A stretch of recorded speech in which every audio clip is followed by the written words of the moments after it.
Hello, this is Positive Vibes Enterprise. I am Tom Goodwin. This is Michelle Ronquillo. Hello, everybody.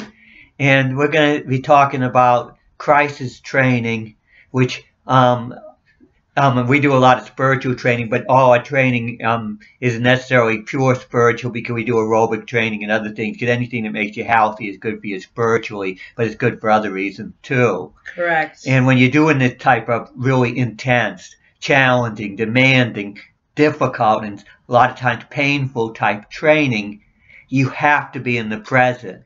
Yes. You have to be connected with the reality of the present. And nothing connects you more with reality than pain and hardship and struggle. That's when you get a heavy dose of reality. And when we're doing spiritual training, we're trying to get people, you to be able to handle spiritually an awful lot. Because to me, a person that is a spiritual professional has to be able to handle the roughest of what life can hand to us, the roughest and the hardest emotions and difficulties. You got to be able to handle them, because when you're counseling or working with other people, you're going to be dealing with people that have been through the most horrifying, most traumatic type experiences, and if you can't handle it, you cannot help them. Yeah, exactly. And in these intense moments, it's important to remember the strength that we have lying sleeping inside of us. And as we focus on what's important spiritually in these crisis states of fight or flight, we can get the clarity of what is needed to be done. And like with my dumbbell swing exercise, in which breathing, the breathing is rather important when it comes to being able to get that tremendous spiritual focus. That rapid breathing that I do puts you into a really desperate type of state where you're really tuned into what's happening around you, you're very aware, and you're very much into the present. And I try to exaggerate that. But when I'm doing the breathing with my dumbbell swing, which is 15 times per dumbbell swing, which is like that.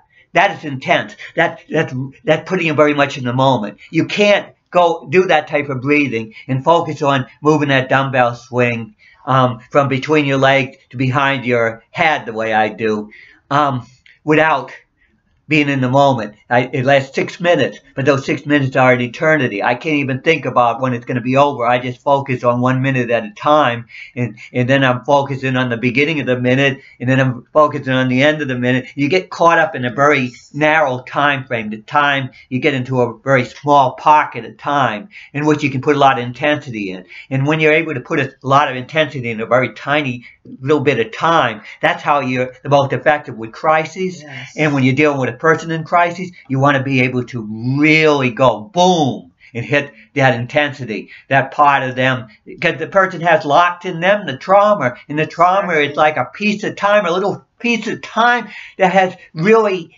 had a lot packed into it, and you have to be able to handle that. So you have to have that kind of energy to be able to handle it. And you see, I start getting more and more hyper, and I get more and revved up, and I'm ready to handle anything, and my awareness gets really zapped, and I'm going to get going. Now I can relax because we're just bringing it out, because you see the thing. Awesome, right? Because you see the thing with me is I'm trained to be able to control it. So therefore I can go into the hyped up state, and I can go into the calm state just like that. And that's what makes you really capable spiritually, is to have that kind of control. And connection.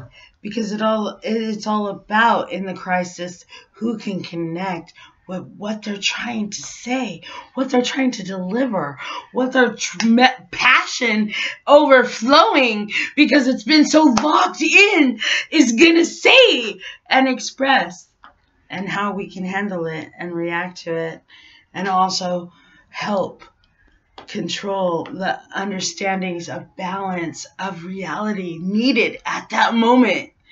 And that is so important, because at the urgency, there is needed plug of reality based to keep people balanced, and understanding that the passion is going so fast at a higher vibration. And the intense emotion and passion of the earth handles at a lower vibration and even a medium vibration. So when people are so passionate at the higher vibration, they have to balance the intellect with that passionate emotion that they're feeling.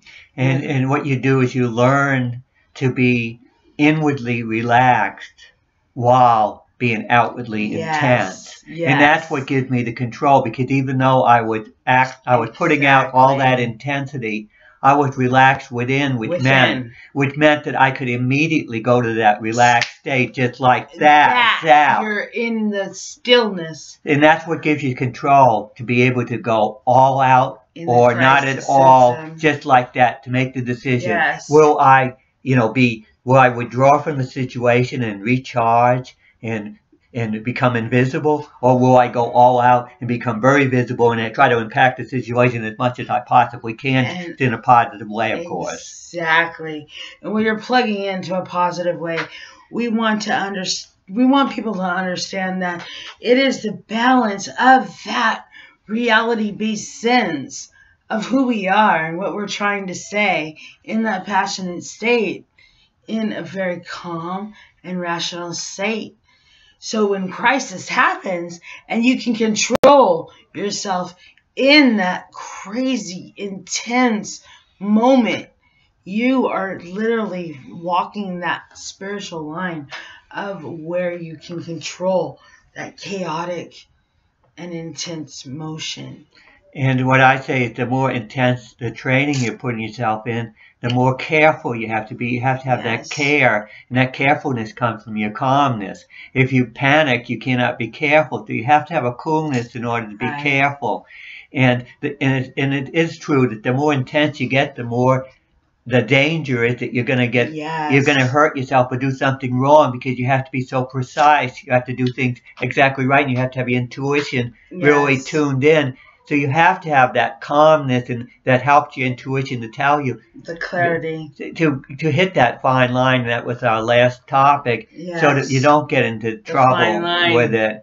And with my running program, of course, I haven't run for a year now. I've done 21 straight days of running, and I went all out from the very beginning. The first few days just to survive, and then I got more and more speed. And I have to know exactly where that point is where I can be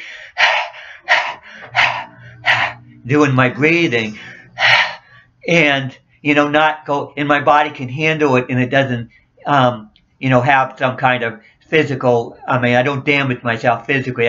You can damage your heart, you can damage all kinds of things if you overdo. Be careful. So you have to be careful when you're pushing the edge. And I've done it a lot in my life. Be a physician if you must. Yeah, you have to always check with your doctor when you get on training, especially what type of training program I've developed. Because you see, I have the spiritual limit. I have pushed the edge a lot of my life, and it's sort of like you're getting my edge energy right now, where I push the edge, and I push my edge, and I push the edge, and I get so used to pushing the edge that I can get away with. But not everybody can, deal with the hyper type energy. I have adjusted myself to, for over 30 years of training, I've adjusted myself to be able, like an athlete can do things that an ordinary person can't do, and you can't become an athlete overnight, and you can't copy an athlete safely if you're not in the right condition. And also in the spiritual sense too, you cannot go from clairvoyant even to empath to a medium, and understanding what is going on with the energies around us.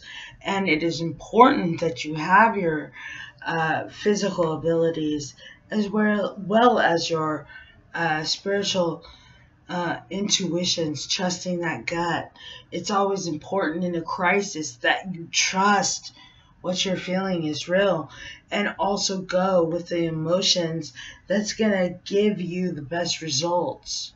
And as I always say over and over again, the spiritual is powered by emotions. And a lot of the emotions out there are really, really intense. They are. And they're really challenging. And you have to have the capacity to handle them without them stressing you out and destroying you physically. Yes. And you see that, and your breathing has a lot to do with the emotional state you're in. Sure. And that's what I always would do in my training. I was saying I have to be able to breathe in a way that a panicked person would breathe and be able to handle it and things like that. So I have to be able to develop the type of ability to handle the type of breathing that puts you into the state that a really emotional person would be in. And it also goes into the day-to-day life when you're panicking and you're stressed out of what's going on in your little mundane world, that you're starting to panic, that things aren't going to go properly.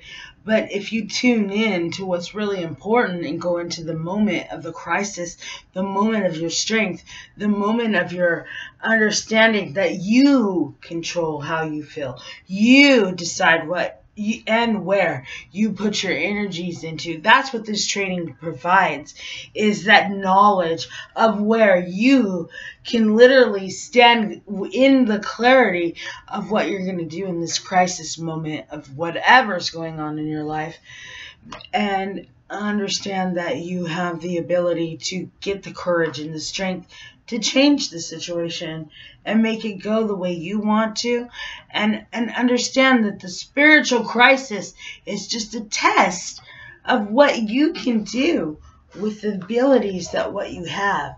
And it is what it is, and you have to accept whatever challenge and consequence comes your way. However, you can adjust and spiritually tune in to the energies in your direction to make a positive result come out of it.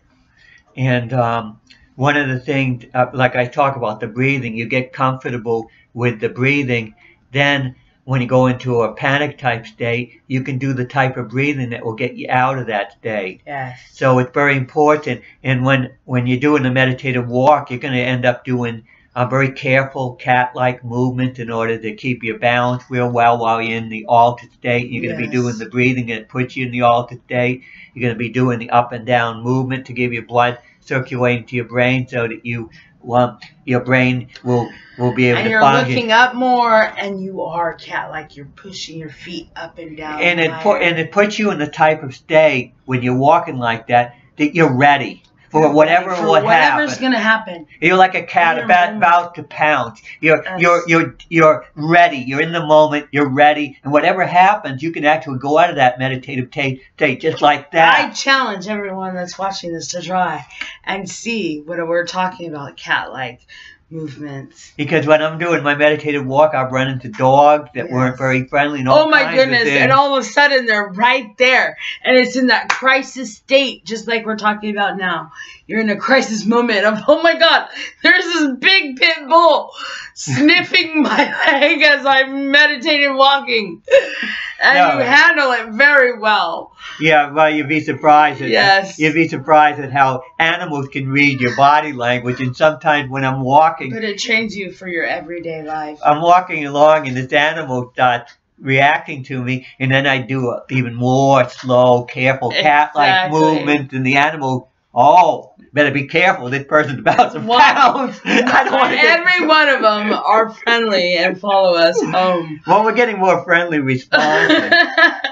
But I did have that time when there was literally a pack of 6 dogs that was near a church too, and it came upon me. Crisis moment. And I was walking along, and I was I'd say, well, I'll just walk really carefully, and I'll try to, make sure this energy doesn't affect me. And I wasn't as trained well as I am now. I keep improving my training because of things like that. And one of the dogs actually went and nipped me. And boy, I went immediately out of my meditative state, and I sent out a big blast of, I just yelled at it really loud, and when it's not gonna happen. And the dog, just ran away real fast. It was terrified of me because I sent out such an intense.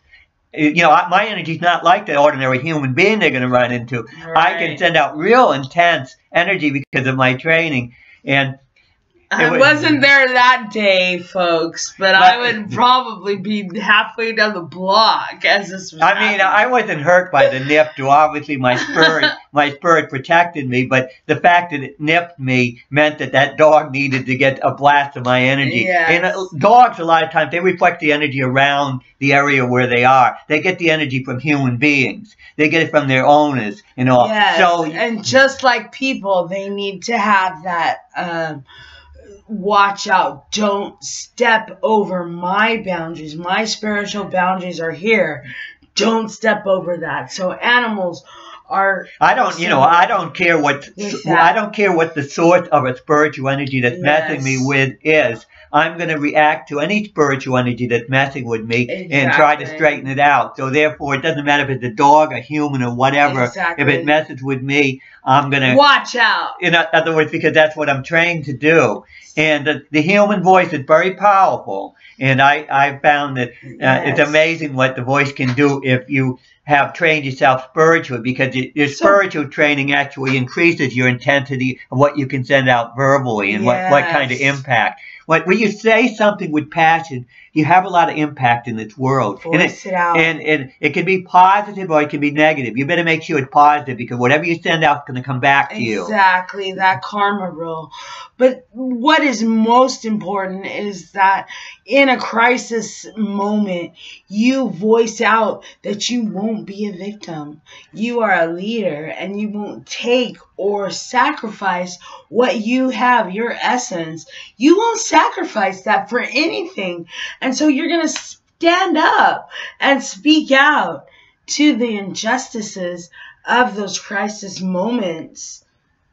Yeah, we live in a world that has some pretty messed up energy that can really do a trip on people. We have so much violence, so much destruction, and we have advanced technology can destroy this world.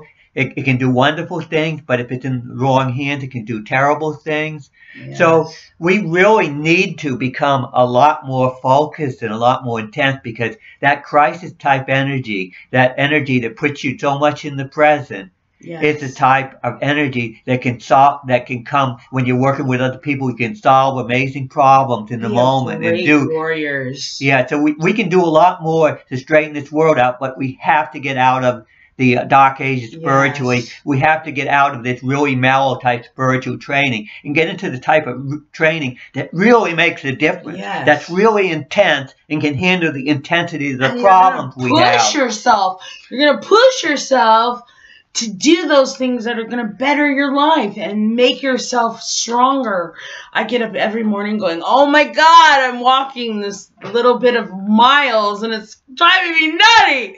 But I'm doing it. Why? Because I'm going to better myself for it. And I'm going to go farther and farther and push myself until this intensity overflows into your land.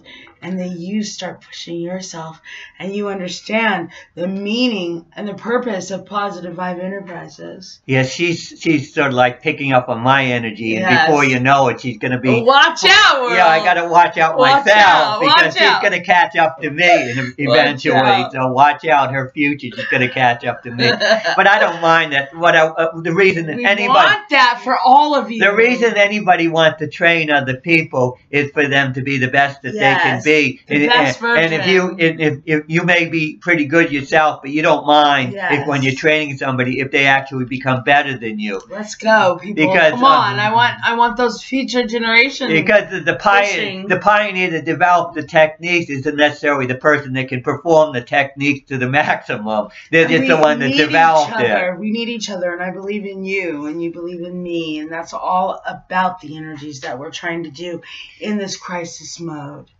So this is Positive Vibes Enterprise.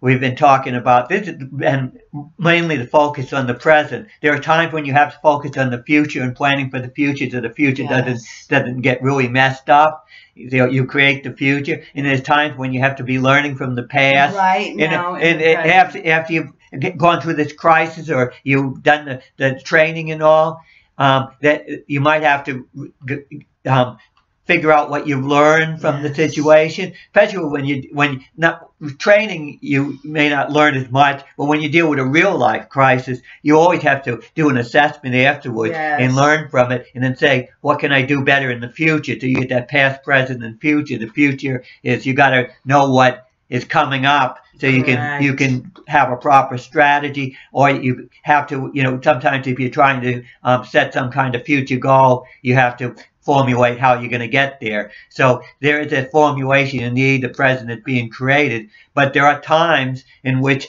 things are happening now, and you have to focus everything you have in the now. In other words, you can't think of anything else but the now. Yes, because when you're in a crisis, it's right now in the moment what you're going to do, your passions, your intentions. So what I'm saying is you deal with time differently based on the circumstances. In other words, some people say you should always be in the present. Well, that's not true. But there are times you should be very, very, very, very much in the present. And then there's some times when you better be figuring out the future, because if you don't figure it out, your goals and dreams, you're going to be heading the wrong direction. You're not going to be going where you need to go. Where's your details of your goals? So you have to formulate it, or it won't happen. And you want the future to happen, and you don't learn from the past. Oh, you're in a disaster because you're not going to get any better. Look at the past and reflect for the future.